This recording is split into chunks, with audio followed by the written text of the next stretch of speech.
Good morning বন্ধুরা, আমি প্রীতি। আমার ছোট্ট ঘরেতে অনেক অনেক স্বাগত, অনেক অনেক ভালোবাসা। তা আজকে একটা সকাল সকাল করে উঠেছিলাম, তা সমস্ত কাম হয়ে গেছে। মানে বাসি কাম যে করা হয় সব করা হয়ে গেছে।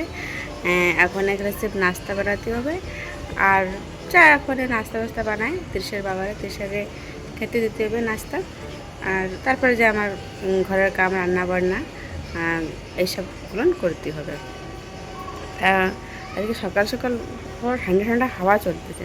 আমাদের এখানে বর্ষা হয়নি, আশেপাশে বর্ষা হয়েছে, সেই জন্য আমাকে ঠান্ডা ঠান্ডা হাওয়া। সকালের এই মৌসুমটা খুবই ভালো, মানে খুবই ভালো মৌসুমটা।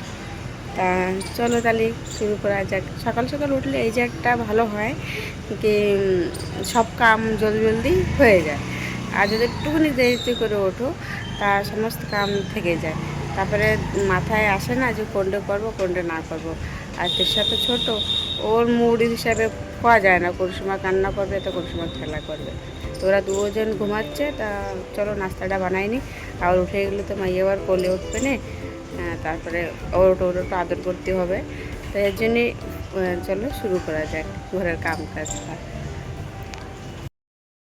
সকালে নাস্তা বানাইছি মতো রুটি, টমেটোর চাটনি আর টক দই, এই দিয়ে সকালে নাস্তা মতলব করে নিচ্ছি আমরা তিনজনে। আর যার যার কামে সে চলে গেছে। তৃষা ড্যাডি আপনার কামে চলে গেছে, তৃষার নিচে মতলব খেলতেছে, ওরে খাওয়া টাওয়াই দিছে, ও খেলতেছে। আর এই যে এখন এই যে বিছনা টিছনা করে মতলব গুছাই নিচ্ছে, ব্যাড ট্যাড করে একটু ঝেড়ে নেব। তারপরে ওই এখন সকালে তো আজকে জলদি জলদি কাম হয়ে গেছে, বাসি কাম টাম পুজো টুজো দেওয়া গেছে, স্নান টান সব সারিয়ে নিয়েছি। এখন এই বিছানা কথা করে মানে গুছাইয়ে ব্যাডটা একটু ঝেড়ে টেড়ে রেখে দেবো। তারপরে যে এলো রান্নাবান্না কাম শুরু করবো। গরম তো গরম বেশি না, ঠিক আছে মশলা এখনে। তা ওই জলদি জলদি রান্না করে রাখাই ভালো। মাইয়ে তো ছোটো, এখনই খেলতেছে, ফটাফট রান্না বান্না করে নেবো। এই দেখো ব্যাডটার গোছা টুছে সাফ সুতরা করে রেখে দিছি, ব্যাস এখন রান্নার গোছাবো। তো আজকে ওই রান্নাতে পটল আলু আর পুঁই শাক আলু দিয়ে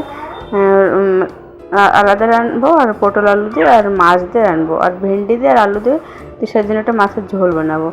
এই দেখো কালকে মাছ নিয়ে আসছিলাম, সেই মাছ ধুয়ে পরিষ্কার করে কালকে রেখে দিয়েছিলাম ফ্রিজে। এখন এই যে নুন হলুদ দিয়ে মেখে একটু ভালো করে মাছটা ভেজে নেব। তা মানে আমার মা বলে না কি, যদি মাছটা একটু ভালো ভাজা হয় না তা খাতেও বি ভালো হয়, আর তরকারিটার স্বাদ বি খুব ভালো হয়। তা একটু ভালো করে মানে নুন হলুদ করে লাগাইয়ে এর একদম ভাজতে বসাই দেবো। আর বাকি যা টুকটাক কাম আছে সে কাম করে নেব। এই দেখো যে তেল গরম হয়ে গেছে, এখন এই মাছ করে এক এক করে সারা মাছ ভেজে নেব। আর বোতলে এখন ওই জল টল ভরে ফ্রিজে ট্রিজে রাখবো। এখনও তৃষারে স্নান টান করায়নি, এখনও মতলব আমি ভেবেছি ও খেলতে থাকুক, নয়তো এডে ওডে একটু খেলে তো এবার কান্নাকাটি করলে ওর এডে ওটা খাতে টিতে একটু গান্দা টান্দা হয়ে যায়। সেই জন্য ও স্নান করায় না, পরে করাবো, রাঁধতে রাঁধতে ফের স্নান করাবো। এই দেখো মাছ করা কত সুন্দর ফুলে ভেজে নিয়েছি। আর এখনও ওই মাছের তেলেই একটু তেল দিয়ে এখন ওই মতলব সবজিটা ভেজে নেবো, যে পটল আলুটা ওই যে ওই মাছের তেলে একটু তেল দিয়ে নিছি। আর এই যে কিছু দেবো না, ব্যাস জিরে ফোড়নে দিচ্ছি, আর কিছু দেবো না। তোমরা তো জানো আমি বেশিরভাগ একদম সিম্পল ফ্লেই রাঁধি, বেশি মশলা আমি ইউজ করি না। আমি ওই যদি একটু চিকেন টিকেন বানাই তো ওতেই বেশি মশলা ইউজ করি, না তো আমি ভর্তি চাই কি মশলা মতলব আনদেখাই করি মানকে চলো তোমরা। তো এই যে পটল আলু ভালো করে ভেজে নেব। লেকিন আপনারা ভাবতে পারেন কি শায়দ আমি মশলা টশলা দিই না বেশি, তার শায়দ খাতি ভালো হয় না, লেকিন यकीन करो मतलब बहुत ही ভালো হয় খাতি, খুব ভালো হয়। সিম্পল ফুলি বানাই তা লেকিন খাতি ভালো হয় খুব। তোমরা তো এরকম ফুলে ট্রাই করে দেখো, খুব ভালো হয়। এই যে পটল আলু কটা ও মতলব ওই তেলেই একটু ভেজে নেবো। ওই যে জিরে ফোড়ন দিছি, এখন আর বেশি কিছু দেবো না। ওই একটু নুন আর একটু হলুদ গুঁড়ো দিয়ে ওই এই পটল আলু ভালো করে কষাই নেব। মতলব সবজি করার যদি একটু ভালো একটু ভাজা হয় না, একটু কষানি টষানি হয়, একটু ভালো ভাজা হয়, তাহলে খেতেও ভালো হয়, তরকারিটাও খুব ভালো হয়। যে অল্প করে ভিতরে দিয়ে দিলাম আর ফির জল ঢেলে দিলাম, ওরকম প্লেট তরকারিটা না স্বাদ হয় না। দেখো আমি কত সুন্দর খুলি লাল লাল করে পটল আলু করা ভেজে নিয়েছি। এখন এতে আমি লঙ্কা গুঁড়ো দেবো না, আমি কাঁচা ঝাল দিয়েই রান্না করবো। তো একটা টমাটার আর কড়া কাঁচা ঝাল এতে দিয়ে দিছি। আমি লঙ্কা গুঁড়ো भी बहुत कम ही यूज़ করি, যদি ওই মাছের ঝোল টোল বানাই, চিকেন টিকেন বানাই या চানা वगैरह যদি বানাই তাহলে ওতেই লঙ্কা গুঁড়ো ইউজ করি। আর নয়তো আমি আদারওয়াইজ ওই যদি সবজি টবজি বানাই তো কাঁচা লঙ্কা দিয়েই বেশি মতলব রান্না করি।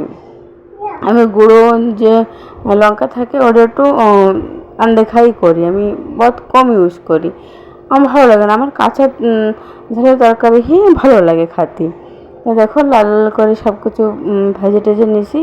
আর তোমরা তো জানোই আমি হামেশা ওই কোনো भी সবজিতে কোনো भी তরকারি রাঁধতে গেলে আমি গরম জল দিই, আমি ঠান্ডা জল দিয়ে আমি তরকারিটা রাঁধি না। তাই যে গরম জল করে রাখিছিলাম ইন্ডাকশানে, তাই যে গরম জলটা ওতে সবজিতে ঢেলে নিয়েছি। এখন ভালো করে একটু ফুটুক সবজিটা, যে ফুটে গেলে তারপরে যে যে মাছ করা, যে ভাজা মাছ করা ওইটা ডালিয়ে দেবো। যে মাছ করা ডাল দিচ্ছি, তো দেখাতেই পারিনি, ভিডিওটা ডিলিট হয়ে গেছিলো। যে যে মাছ করে ডালতেছি সবজির ভিতরে সেটা ডিলিট হয়ে গেছিলো। তো ওই দেখো মাছ ডালে দিছি। এখন অল্প একটু সময় একটু ফুটুক, সেরপরে ওই যে মনে আছে না যে মশলাটা বানায় রাখিছিলাম, বাস ওই 1 চামচ একটু মশলা দিয়ে দেবো। ওই যে ভাজা জিরে রাখিলাম, ওই যে আমি নিরামিষে কোনো भी এরকম সিম্পল তরকারিতে উপর দিয়ে একটু ভাজা জিরে উপর দিয়ে ডাল দিই, ব্যাস। এই যে উপর দিয়ে সে ভাজা জিরে এই যে ডালিয়ে দিছি। এখন ওই 1-2 মিনিট একটু জাল নেবে, ফের আমি সবজিটা নামাই দেবো। তারপরে এরপর ওই পুঁই শাক আলু যে কাটে রাখিছিলাম ওইটা এলো কি রান্না করতে হবে। দেখো আস্তে আস্তে তাকে মাছটা না ভেঙে যায় না, মাছ বেশি করলে মাছটা ভেঙে যাওয়ার ভয় থাকে, তখন আস্তে আস্তে করতেছি। মাছ তো আমি বেশি কড়াক করে ভাজিছি, তবে আস্তে আস্তে করে করি তাকে ভেঙে না যাক। আমার তো গোটা গোটা থাকলে খুব ভালো লাগে না, সেই জন্য। দেখো রান্না আমার শেষ হয়ে গেছে, মাছের ঝোল মানে ওই পটল আলু আর মাছ দিয়ে। দেখো রঙটা কত সুন্দর হয়েছে না, খেতেও খুব ভালো হয়েছিল। এরকম সিম্পল করে রান্নলে ভালো লাগে। তারপরে এই যে পুঁই শাক রান্না করবো, তো কাঁচা লঙ্কা আর ওই যে রসুন একটু থেতো করে ফের যে দিয়ে দিছি। এখন পুঁই শাক করে ওর ভিতরে ডালে দিছি, ডালে এটাও একটু ভালো করে নাড়াচাড়া দিয়ে একটু ভেজে নেবো, ভেজে নেব। আর একটু গরম জল দিয়ে অল্প একটু এটা একটু মাখা মাখা করে বানাবো। ওই যে একটু লবণ আর একটু হলুদ গুঁড়ো দিচ্ছি। এই যে একটু একটু ভালো করে নাড়াচাড়া করে ভেজে একটু গরম জল দিয়ে ঢাকায় রেখে দেবো। আর একটু একটা সবজি মতো বানাইছি, একটা ঝোল আর একটু শুকা শুকা করে বানাবো, এটা ঝোল রাখবো না, একটু শুকা শুকা করে বানায় রাখবো। আমি 2 জন মানুষ তো 3-4 ভাগে বানালি না অনেকে থেকে যায়, মতলব ফির বাসি জিনিস খেতে ভালো লাগে না। তো ওই দুটোই বানাই সবজি হামেশা, তাকে আমাকে হয়ে যায় 2 জনের। রাত্রিরেও যদি থাকে তো রাত্রি খায়নি, তারপর দিন সবজিটা খাই না, বহুতই কম আমরা খাই। এই যে দেখো জল টল ঢেলে যে ঢাকা দিয়ে রাখবো। আর এতে একটু ওই শস্য আর জিরে, কালো শস্য আছে ওই জিরে একটু বেটে ওই পুঁই শাকের ভিতরে দিয়ে দেবো। এই যে বেটে রাখিছে এটা একটু দিয়ে দেবো ওর ভিতরে, খেতে ভালো লাগবে এটা একটু, সেই জন্যে। তো পুঁই শাকটা একটু কচি একটু একটু মোটা মোটা হলে না একটু ভালো লাগে, চচ্চড়ি মতন ভালো লাগে এটা খেতে। এই যে দেখো নাড়াচাড়া করে পুঁই শাকটার ভিতরে এই যে বাটিয়ে রাখিছিলাম শস্য আর ওই জিরে সেটাও ডালে দিছি এর ভিতরে। তো ওই দেখো এটাও রান্না করার মতন প্রায় হতেই গেছে। এখন রান্না বান্না সাইডে ওই মেয়ে ওই ঘরে খেলতেছে, আজকে বেশি পড়াশোনা করতেছে না, খেলতেছে, টিভি চলতেছে, বসে বসে খেলতেছে। ও চুপ থাকতেই আমার রান্নাবান্না সাইডে রান্নাঘর পরিষ্কার করে এই যে যত বর্তন টর্তন আছে ধুয়ে ফেলে রেখে দিতে হবে, না তো একবার যদি ও চেতা ধরে কান্না করে তাহলে তো আর কিছুতে হাত দিতে পারবো না। দেখো মাখা মাখা করে আমার পুঁই শাকের বি রান্না হয়ে গেছে। দেখো কত সুন্দর কালার আইছে না। আর তৃষার রান্নাটা না দেখাচ্ছি না, ওটা আলু দিয়ে আর একটু ভিন্ডি দিয়ে তো দেখিয়েছিল কাটে রাখিছিলাম, ওই দিয়ে একটু ঝোল বানাইছি। দেখো দুয়োটা কত সুন্দর কালার আইছে। এই যে ও রান্নাটা দেখায়নি, দেখো ওই যে ওর ভিন্ডি দিয়ে আলু দিয়ে একটা মাছ দিয়ে একটা ঝোল বানাই দিছি।